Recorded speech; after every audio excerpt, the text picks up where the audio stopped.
संचार साथी से विपक्ष को कैसा डर, प्रियंका गांधी क्यों बता रही है जासूसी टूल। मोबाइल ऐप पर सरकार ने कर दिया नया ऐलान। नमस्कार, मैं हूं गुरमेज राणा, आप देख रहे हैं नवतेज टीवी। देश में बेचे जाने वाले हर नए मोबाइल हैंडसेट पर संचार साथी ऐप फ्री इंस्टॉल किए जाने के फैसले ने राष्ट्रीय राजनीति में नया टकराव खड़ा कर दिया है। केंद्र सरकार जहां इसे राष्ट्रीय सुरक्षा की दृष्टि से बेहद जरूरी कदम बता रही है, वहीं विपक्ष इसे सीधे सीधे नागरिकों की निजी स्वतंत्रता पर हमला और राज्य निगरानी की ओर खतरनाक बढ़त करार दे रहा है। विपक्षी सांसदों ने तो इस संचार साथी ऐप की तुलना इजरायली स्पाईवेयर ऐप पेगासस से कर दी है। संसद के शीतकालीन सत्र के दौरान भी यही मुद्दा छाया हुआ दिख रहा है। जहां विपक्षी दलों ने इसे बिग ब्रदर मॉडल बताया, तो सरकार ने साफ कहा कि यह कदम साइबर अपराध को रोकने के लिए है। हालांकि सरकार ने यह भी साफ किया कि इस ऐप को लोग जब चाहे अपने मोबाइल फोन से डिलीट कर सकते हैं। केंद्र सरकार का दावा है कि संचार साथी ऐप को फ्री इंस्टॉल का फैसला बढ़ते साइबर अपराध, चोरी के मोबाइल फोन बाजार और फर्जी IMEI नंबरों पर नकेल कसने के लिए किया गया है। सरकार के अनुसार दूसरी बार बेचे जाने वाले स्मार्टफोन्स का बाजार तेजी से बढ़ा है और चोरी या ब्लैक लिस्टेड मोबाइल बड़ी आसानी से आगे बेचे जा रहे हैं, जिससे आतंकवादी गतिविधियों और साइबर अपराधों की भी जांच गंभीर बाधाएं आ रही हैं। सरकार से जुड़े सूत्रों के अनुसार छेड़छाड़ किए गए या क्लोन IMEI वाले फोन कई जगहों पर एक साथ सक्रिय दिखते हैं, जिससे संदिग्धों की पहचान लगभग असंभव हो जाती है। ऐसे फोन आतंकियों और संगठित साइबर अपराधियों को ट्रैकिंग से बचने का आसान रास्ता देते हैं।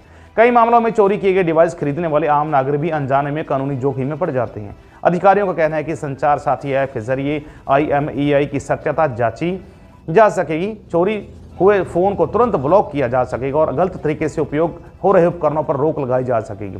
केंद्र का तर्क है कि यह कदम राष्ट्रीय सुरक्षा के लिए है।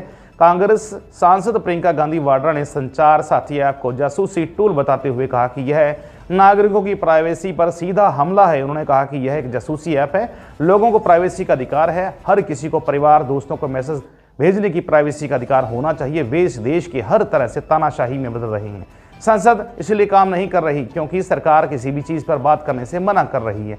विपक्ष पर इल्जाम लगाना बहुत आसान है, वो किसी भी चीज पर चर्चा नहीं होने दे रहे।